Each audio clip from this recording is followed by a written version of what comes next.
Just how many details should we include in a family story? Is there such a thing as oversharing? If you found yourself asking those questions, then you're in line with the questions submitted by Linda, who asked, how in-depth should we be when describing our ancestors? I'm thinking parents. Different traits they had, what they liked to eat, falling and breaking a leg, having cancer and being a survivor, even spousal abuse. I really want to say all of it. However, let's be more specific so that you can answer this question for your ancestors' stories. If you're new here, howdy, I'm Devin Noel Lee, a published family historian who wants to help you learn how to quickly write non-boring family histories to share your legacy with your loved ones. Today's question focuses on how much description benefits our family history. Is there such a thing as too much description? 9 times out of 10, most genealogists have too little information to work with when writing a family history. For example, I had 4 documents to work with about my second great-grandfather, Joseph Geisler. Do you see this, books? There's a 90-page story in a 6x9 format. And then in the end, there's an appendix. I have no photos or physical descriptions of my ancestor, but I have expanded those 4 documents into an interesting story. However, not every detail is necessary when telling a story about our ancestors. In fact, some of our readers might not appreciate all the details. How will you know how to strike the right balance? Every good story begins with a rough draft. Then that draft goes through the editing process where how much is too much is resolved. Therefore, write everything and anything you can while you're drafting your family story.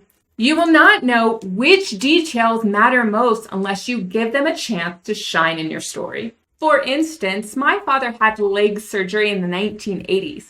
I don't know anything about this surgery and the recovering process. Initially, you might want to ignore this surgery, but I have a few questions. My father struggled from this point forward with his weight. Did this surgery play a role in that? I had surgery on my leg and across my knee in 2018. Do we both have a weird genetic bone carcinoma? Those 2 questions cannot be answered by my father and my mother, as they are not alive to answer them. But now that I have had my own leg surgery and may have to go through it again, I think back to the picture and wonder about the story. If I had my parents alive to ask questions about these and other details, I could learn so much about my father and maybe even about myself. Therefore, I invite you to include any details available about your relatives when you first write their story. After processing everything and anything you know about a relative, set the story aside for about a month or longer. Before revising your story again, reread it. Who would benefit from this story? Children, young adults, adults with a casual interest in genealogy, or adults with a genealogical background. Once you make that decision, you can use that audience as your goal. Many details about an individual appeal to a child compared to a genealogist. Once you've finished your rough draft, that helps you pick your audience. The audience then helps guide how much context is warranted and appreciated. Also keep in mind the story you choose to tell a specific audience also guides your content decision-making process. For instance, in this book about the heritage of Andy's grandparents, there is a story in here that would make an awesome children's story. It's about his grandfather's trip across the globe to deliver planes to China during World War II. There's a lot of details. This trip is full of mishaps that my children love. If the original draft has details about spousal abuse or his favorite food, we should probably leave it out when we extract that story into a smaller book rather than this big tome to carry around. Why? For one thing, those details are off topic of the journey around the world. However, if you received a scar from one of the crash landings the planes had, or he doesn't like loud bangs because they triggered memories from this adventure, we should probably include those details. Why? Because these details directly relate to the story. The reaction to the loud bangs could be a great opening for the story as well. Let's try a different example. We'll use Grandpa Bird again, but change the focus of the story. Perhaps we want to share stories about Bert and Jeanette falling in love and staying in love for many decades. The following story might make sense for a teen or an adult audience just because they'll have the context to understand it. Shortly after Bert and Jeanette married, they had a discussion about Mexican food. Jeanette believed Bert indicated that he didn't like Mexican food. Since Jeanette loved Bert a ton, she stopped making Mexican food or suggesting going to that type of restaurant whenever they were together. Instead, she went to Mexican restaurants with her friends when she had ladies' lunch or some other function. She did this throughout her life, even taking grandchildren to Mexican restaurants when they visited and were having grandma time. Unfortunately, Jeanette misunderstood Bert. He actually liked Mexican food, but somehow didn't convey that to his darling wife. If I remember the story correctly, the particular dish that triggered the question wasn't well done, and he was just commenting on that dish, not the general category of food. Since his wife stopped making Mexican food and Bert liked it, he started going out to Mexican restaurants without her. Many years later, a grandchild asked Bert and Jeanette why they didn't go out to Mexican restaurants together when they both liked the cuisine. Only then did they finally correct their misinformation about the like or dislike of the Hispanic food. Does this sound like the foolish young couple at Christmas time? The one where the young woman cut her hair to buy a watch chain for her husband, and the husband sold his watch without the chain to buy the hair combs for his wife's lovely hair? If it does, then you understand Bert and Jeanette and how much they loved each other. While this story is sweet, it might not make sense to a younger audience unless you write it more like The Gift of the Magi. This kind of love seems super silly to young kids, but to teens and adults, we can appreciate this misguided but tender love.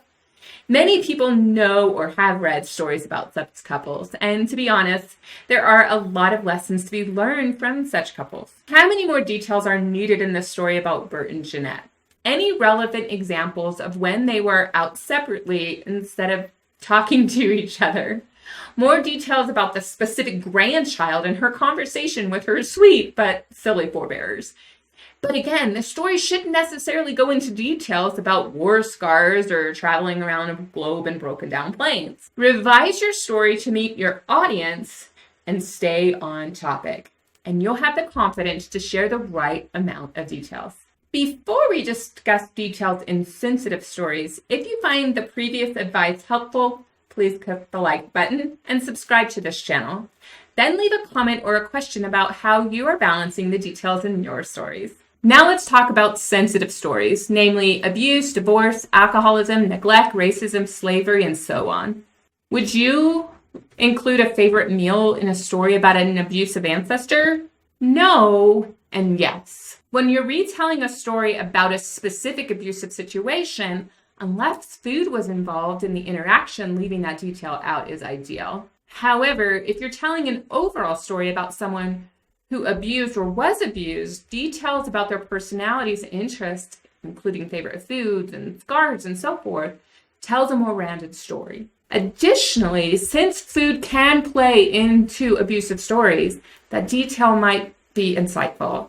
Let me explain. For instance, if an ancestor's favorite food is brownies, but they don't eat them often without feeling regret or remorse, you should discover the story. Perhaps they took a brownie once because they liked him so much and suffered a severe beating. Food memories, included negative associated ones, can offer gateways to the past and present. Or perhaps someone dislikes apple pie.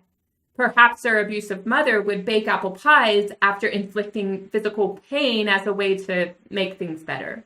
Apple pie is now associated with apologies following a beating, and it's no wonder that your relative didn't like that dessert. However, as children of abusive parents learn, most violence isn't constant. Instead, that trauma happens inconsistently between stretches of positive memory. Therefore, including small details that can help show that a parent wasn't always an aggressor would shine a clearer light on the instability of an abusive home. While this advice addresses small details in the stories of abusive families, recognize that suggestions apply to all sensitive stories that I referenced earlier. Review the examples I shared and let that be your guide no matter the topic you must address. After you have revised your draft towards an audience about a specific story, what other resources can help you decide the amount of details to include in your story? Nothing beats sharing your story with someone else, so long as it's the right someone else. For non-sensitive stories, share them with your family members and gauge how they react to it. For sensitive stories, family members aren't always the best feedback source. Many want to omit or revise your story to protect the ancestor, the descendants, or someone else. As such, seek out beta readers who have handled such topics before. They might give you an outside looking in perspective and they have no stake in the final version of the story. To sum up, draft every detail available. Select your audience once the draft is complete and revise it to serve them best. Your audience and the stories you have to tell will guide your choices. If you enjoyed this video response to a Write Your Family History audience member, consider sharing your specific questions with me. You'll find a link to my contact form linked in the description box. Now go on and work on your stories. Off you go. Are you still here? Awesome. Hit the like button, leave a comment, and subscribe. Then go watch this video that will help you improve your story.